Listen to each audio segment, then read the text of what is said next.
I know I'm kind of late to this. So with season 3 of Demon Slayer ending recently, there's been a lot of talk about whether or not this season lived up to everyone's expectations. For a while, I've seen for the most part that this is the best season, according to like some random YouTuber reviews and while scrolling on Twitter. Y'all can follow me on Twitter, by the way. But as I dived deeper into it and did more research, I began to see most people complain that this season wasn't as good as season 2. While I'm not really one to fight or argue about this, I kind of agree that season 2 is better. But let me explain. Disclaimer. Just because people say this season isn't as good as the last doesn't necessarily make it correct. This is just my opinion, and feel free to comment how you feel about what I say below. Okay, so let's summarize season 3. Tanjiro and the gang visit the Swordsmith village. They're going there because all this Demon Slayer work is exhausting,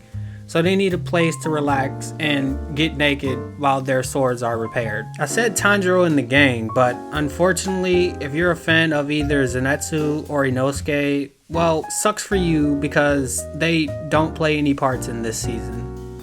Sorry guys. Anyway, Tanjiro visits the village of these horny old swordsmith dudes. Next, demons attack. Tanjiro and his friends beat the shit out of these demons, and Nezuko basically becomes a god.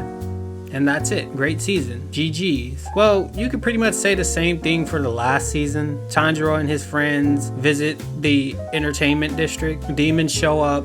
They beat the shit out of these demons, and Nezuko basically becomes an upper moon demon. That's season 2. GG's. To be fair, that's kind of the point. The show is called Demon Slayer, so we see our heroes go to different places and fight demons. It's pretty simple, and I'm okay with that, so long as the fights are entertaining. And they've definitely been entertaining. This latest season actually progresses the plot pretty well. Well, even though the show is so simple. Nezuko learns to overcome the sun, which basically puts the worst reason of being a demon in the trash. Like when Muzan sees this, my man literally says fuck everything. Fuck making more demons, fuck upper moons, fuck this bullshit spider lily, and I want Nezuko. So he can devour her and in turn overcome the sun. Anyway, season 2 pretty much does the same thing. They gave us a crazy overwhelming enemy. Our heroes destroyed them in a flashy manner. And the point of this was to show the upper moons can be defeated with the power of friendship or teamwork. The show is just very simple, which some people hate for some reason. Like, I get it.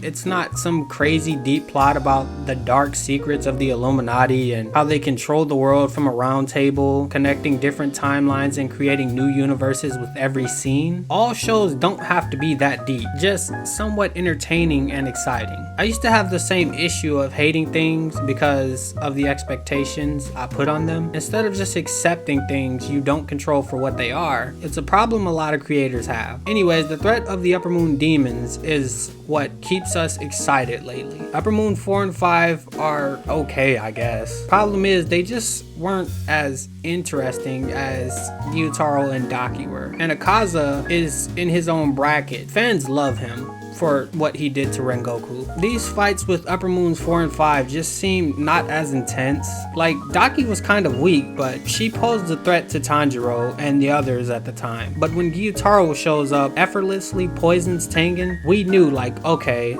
this motherfucker is not to be played with. The fight with Upper 5 was kind of a struggle at first, but very quickly Morichiro unlocked his Demon Slayer mark and cooked this man damn near effortlessly. The fight with Upper 4 definitely seemed like more of a struggle, but he already looks like shit, and when Mitsuri shows up, she just starts botting his wood dragons effortlessly. These upper moons just seem like jokes. I get it, our Hashira are strong, but the problem is these fights just kept feeling one-sided when Hashira are involved. Unlike the previous ones where Rengoku struggled and Akaza staples upper moons as somewhat unbeatable, Gyutaro pretty much won the fight against Tengen, and the scene of him breaking Tanjiro's finger and toying with him just set our minds into a place of wonder. Like, how the fuck can our heroes get out of this situation? It seemed like it was all over. Next problem is the amount of flashbacks we get in this season. I know in anime flashbacks are usually a power boost, but man, so many flashbacks. We get flashbacks for almost everyone on screen. We get flashbacks for Morichiro, Mitsuri, Genya, Hentengu, Nezuko, even Muzan. And cheater Tanjiro even gets flashbacks that aren't even his own. I actually don't mind the flashbacks personally, because it's a way to give our characters, well, more character. But bruh, Mitsuri's backstory was so useless. Most people become demon slayers because of some really fucked up shit done in their past. Take a look at Genya. He and his brothers became demon slayers because randomly one night his mom apparently got turned into a demon. So she comes home late at night, smashes into the house, does a 360, and gets a no scope collateral shot on all 5 of her children at once.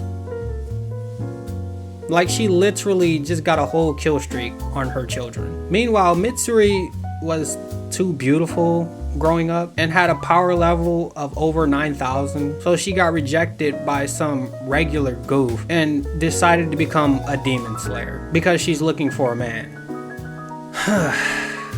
The flashbacks, like I said, aren't that bad to me, but the pacing of them just makes things a lot more slow. Lastly, my final answer to this season, I guess I'll give it a rating, maybe a 7 out of 10. I think most people only like the last season more, only because it felt more fresh. Over time, people just aren't as excited for what's to come, and that's okay. I think the show is moving in a good direction, and I can't wait for the next season. So leave a like on the video for Genya's brothers, except this one. Fuck him. And leave a like on the video for Nezuko.